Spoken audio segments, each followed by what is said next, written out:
காற்றோடு வல்லூறு தான் போகுதே, பாதை இல்லாமலே அழகாய் நிகழே அதுவாய்.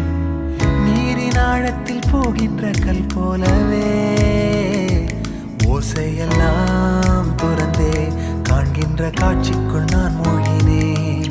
திமிலேறி காலை மேல் தூங்கும் காகமாய் பூமி மீது இருப்பேன்.